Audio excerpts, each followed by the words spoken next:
Wow, that turned out so good. In this video, we're going to learn how to do this marble effect on some leather. So here are the things you're gonna need. A plastic surface, last time I used paper, didn't go so well.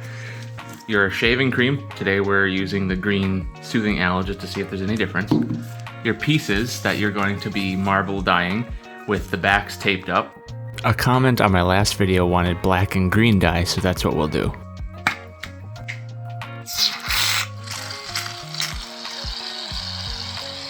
Alright, now we're just gonna smooth the top out. I'm actually finding the green version, the aloe version, a little easier to smooth out, so that's a plus. Black dyes first.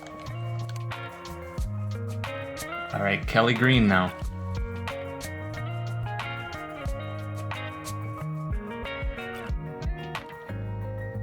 Okay, I think I'm happy with that pattern. Okay, so now that we have the dye down, we have to mix it up with a stir stick. Stir stick, where are you?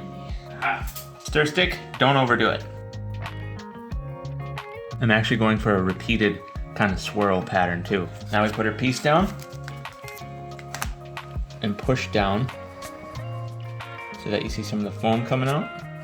And we'll let that sit for 2 minutes. I didn't have enough room for the pieces here, so I added on some more foam, and now I'm just adding some more dye on the side.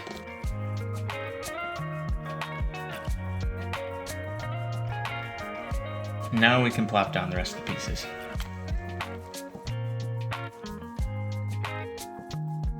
So I actually pushed these pieces down a little bit further this time. I wonder if that's gonna be better or worse.